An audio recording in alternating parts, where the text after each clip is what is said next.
आप एक बात बताइए, इतनी बड़ी प्रेस्टीज कॉलेज से पढ़ी हुई प्रोफेसर जिसके पास डिग्री है, वो आज कहीं भी जाके नौकरी कर सकती है, तो वो क्यों जिद पे अड़ी हुई है? इसलिए क्योंकि उसको सोशल जस्टिस चाहिए। वो सिर्फ अपनी बात नहीं कर रही है, वो पूरे समाज की बात करके लेके जा रही है। आप तो नौकरी की बात कर रही है ना, पहले देखिए न्याय की बात कर रही है, हम नौकरी रोजगार। अभी हम लोग बस हमारा मेन मोटिव ये है बोलने का कि हमको आपने रोजगार से निकाला है, आपने सिर्फ एक की थाली खाली नहीं की है।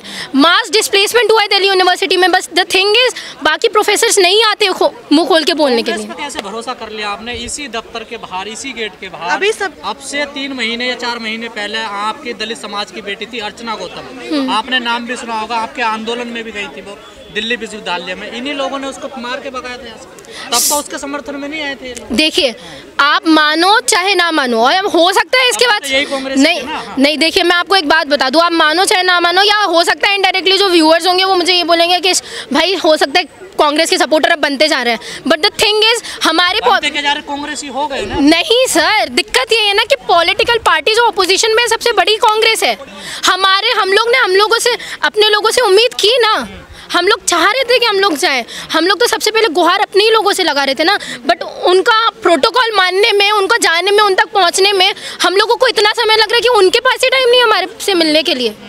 हम लोग पहले उन्हीं के पास गए थे। किसके पास गए? हम लोग माननीय मायावती जी के पास ही गए सबसे पहले, उनके डायरेक्ट बात नहीं हुई। हम लोग तो ये भी बोल रहे थे कि आनंद जी से हमारी बात हो जाए, वो आए हमसे बात करें, तो हम तो अभी भी बोल रहे हैं कि हम लोगों को आपके सपोर्ट की बहुत ज़्यादा ज़रूरत है, बट द थिंग इज उनकी सेफ्टी सिक्योरिटी इतनी हो चुकी है अब कि वो शायद हमसे नहीं मिलना चाह रही। इसकी क्या गारंटी है? जो अर्चना के साथ हुआ कुछ दिनों बाद आपके साथ भी तो हो सकता है। तो हम लोग इतने मंदबुद्धि नहीं है ना सर कि हम लोग सिर्फ एक पॉलिटिकल पार्टी में ही बैठ जाए। हम लोगों का मेन मोटिव ये था कि हम लोग सारी ऑपोजिशन पार्टी में जाएंगे। अभी हमने आज तो शुरुआत की है, कल को आप फिर हम लोग देखोगे बीएसपी के दफ्तर के बाहर हम लोग राष्ट्रपति मैम के बाहर भी जाने वाले, घर के बाहर भी जाने वाले, तो आप हम लोगों को बीजेपी समर्थन बोल दोगे? हम लोगों का मेन मोटिव ये है कि हम लोग जाएँ, हमारी मांग को रखें। तो अब इस ठेले से न्याय मिलेगा या कोर्ट कचहरी से न्याय मिलेगा? देखिए, जो केस है ना, जो लड़ना चाह रहा है, जो केस चल रहा है, वो 80% केस हमारा कोर्ट में चल रहा है और कोर्ट में बहुत अच्छा केस चल रहा है। ये क्या नोटंकी क्या है? ये हम दबाव है कि जो लगातार आप कर रहे हो वो नहीं करो। कोर्ट सर, हाँ सर, कोर्ट की बात कर रहे हो, ये पॉलिटिकल पार्टी कोर्ट की भी तो बात नहीं मान रही है।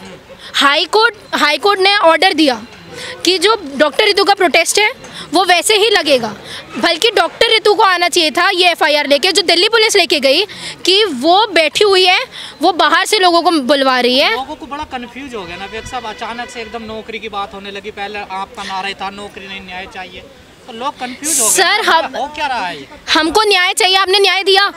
आप नौकरी पे नौकरी छीन रहे हो, आप न्याय नहीं दे रहे हो। चाहते क्या? हम तो सारी बात लेके चलेंगे ना। आप मुझे ये बोलो कि मैं जेंडर इक्वलिटी की बात करूँ तो मैं सिर्फ जेंडर इक्वलिटी की बात करूँ, बाकी चीज़ें देखो ही ना। डॉक्टर रितु को पता नहीं था नौकरी किस आधार पर रखा गया उन्हें दिल्ली विश्वविद्यालय में? किस मतलब आप ये चाह रहे हैं कि उनके प्रोपोगेंडा के हिसाब से हम भी चले कि उनको भर्ती करनी है तो वो इसी हिसाब से करेंगे? यादव तो नहीं कर रहे विरोध, जो हजारों टीचर निकाले गए। I don't know why he is not doing that and we really want कि आप आइए, बिकॉज ये आपकी लड़ाई है।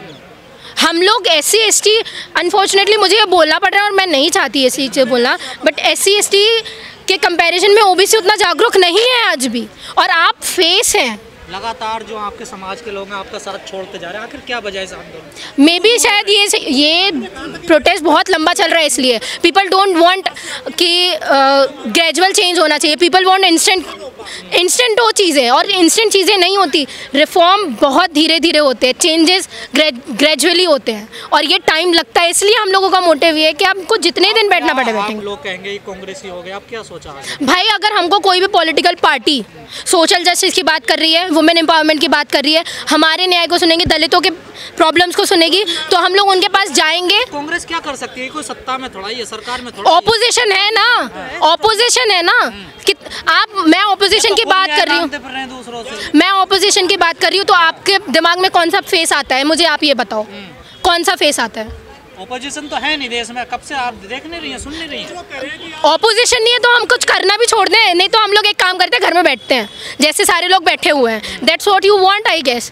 आप लोगों को चीज़ें चेंज नहीं चाहिए, मतलब आप लोग जीना वैसे ही सीख चुके हो।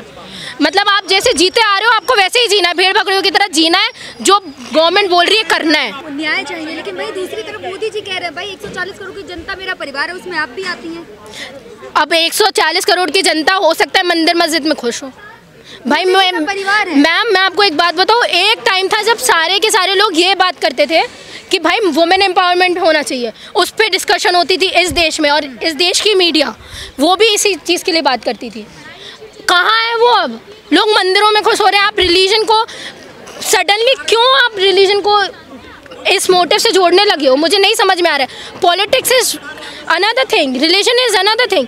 आप उन दोनों को साथ में लाके जोड़ रहे हो, और उसके लिए अगर लोग अपना वोट दे रहे हैं मोदी जी को, तो भाई मैं मोदी जी को तो गलत नहीं बोलूँगी, हमारे लोग ही गलत हैं। अर्चना गौतम के साथ हैं? देखिए, टू बी ऑनेस्ट, थोड़ा बहुत जो मुझे अर्चना गौतम जी के बारे में पता था वो यही पता था, मुझे ज़्यादा नॉलेज नहीं है, तो मैं उस चीज़ के बारे में ज़्यादा नहीं बोल सकती। कि हमारा प्रोटेस्ट को चलने तो दिया नहीं जा रहा है, हम लोगों को बैठने तो दिया नहीं जा रहा है। एट लास्ट जो जुमले में मोदी जी ने बोल दिया कि भाई तुम पकौड़े बेचो, पकौड़ा बेचना भी एक जॉब है, वो भी एक क्वालिफिकेशन है, तो भाई हमने बेचा, हमने शुरू किया। हम लोग ने इनिशियली वहीं शुरू किया था, बट हमको वहाँ पे भी नहीं बैठने दी है, ये बोल के कि यहाँ पे धारा 144 लगी है। उसके बाद में आप दिल्ली पुलिस की ये चाल देखिए कि हमारे थोड़े दूर जाने के बाद में वो ये बोलते हैं कि हम लोग पेट्रोलिंग कर रहे हैं। तो मैं उनसे पूछना चाहती हूँ, इतने टाइम तक आपकी पेट्रोलिंग नहीं हो रही थी कि हमारे टाइम में ही आपको पेट्रोलिंग की सूझी? एक बात। दूसरी बात, यहाँ पे आने का हमारा मेन मोटिव ये है कि वी जस्ट वांटेड कि ऑपोजिशन की पार्टीज जितनी भी हैं, हम लोग ये चाह रहे थे कि हम लोग सबके पास जाएं, सबसे गुहार लगाए कि हमारी जो बात, जो पार्टी पावर में वो नहीं मान रही है, हम लोगों को डिटेन पे डिटेन किए जा रही है, स्टूडेंट्स को डिटेन पे डिटेन किए जा रही है, हमारी सोशल जस्टिस की मांग को नहीं मान रही है। तो आप ये सुरक्षा लेने आए हैं? हम लोग सुरक्षा नहीं लेने आए हैं, हम लोग बस एक मैसेज देने आए हैं कि आपकी यहाँ की बेटियाँ, दलित बेटियाँ सड़कों पे उतरी हुई हैं, हम लोगों को न्याय चाहिए। हमारे साथ में अगर वो हम लोगों को सोशल जस्टिस दे सकते हैं, कांग्रेस न्याय देगी आपको? अगर हम लोग आए हैं, उन्होंने इतना हमारा ग्रैंड वेलकम किया है ये बोल के कि आप बाहर नहीं रहेंगे, एज अ वुमेन आप अंदर आइए। आपका इस्तेमाल तो ना कर ले कांग्रेस के। देखिए, अगर कोर्ट जो है आपकी बात नहीं सुनता और जो पुलिस है वो आपकी बात नहीं सुनती, तो आपके पास लास्ट ऑप्शन क्या रहता है? फिर आप अपोजिशन पार्टी के पास जाते हो ना, शायद वो आपकी बात सुने, शायद वो थोड़ी हेल्प कर दे, थोड़ा वो सपोर्ट कर दे। तो हमने तो ये सोचा ही नहीं था कि कांग्रेस पार्टी की जो लीडर्स है वो इतने अच्छे से हमारा वेलकम करेंगे। जब हम आए हमने सोचा हम बाहर ही पकौड़े का ठेला लगाएंगे, बट उन्होंने, उनका दिल इतना बड़ा है, उन्होंने हमारे लिए अपने दरवाजे खोल दिए, हमें अंदर बुलाया। एंड मोस्ट इम्पॉर्टेंट थिंग, ये बात नहीं है कि कांग्रेस हमको यूज़ करेगी क्या नहीं, क्योंकि हमारा मेन प्रोपोगेंडा ये नहीं था कि हम लोग सिर्फ कांग्रेस के दफ्तर में जाएंगे, हम लोग इसके बाद भी और ऑपोजिशन पार्टीज़ के ऑफिस में जाने वाले हैं। क्या कर इस्तेमाल किया जा रहा है यहाँ बार बार? जितने भी कांग्रेस नेताओं ने कहा कि दलित की बेटी न्याय मांग रही है, तो एक दलित का आप लोगों को सिंबल लगा दिया ना, उन्होंने देश की बेटी तो माना नहीं आपको। सर, तो हमको देश की बेटी मानने की ज़रूरत क्या है? हम लोगों को ये बताइए, क्या दलित होना, आप लोग ने ये सोच के रखा हुआ है कि दलित होना कोई गुनाह है? क्यों गुनाह है? एक गुनाह है, आप सब जानते नहीं। तो दिक्कत तो यही है ना, इस देश की पॉलिटिकल पार्टी ने उसको गुनाह बना दिया है कि अगर आप ऐसे कास्ट से बिलोंग करते हो तो आप गुनहगार हो, और इसी स्टीरियोटाइप को हम लोगों को तोड़ना है कि क्यों भाई, पैदा होना मरना ये हमारे हाथ में नहीं होता। हम लोग कौन से घर में पैदा हो रहे हैं, ये मेरे हाथ में नहीं था। मैं एक दलित घर में पैदा नहीं हुई, मेरे हाथ में नहीं है। तो उसको ये सोच के उस स्टीरियोटाइप को लेके ये बैठना कि भाई तुम दलित हो, तुमको न्याय नहीं मिलने वाला है, तो ये कोई बात नहीं होती है। सर, आप लोग रोजगार के लिए कर रहे हैं या एक सरकार पे तंज कसा जा रहा है? तंज ही कसा जा रहा है। हमारा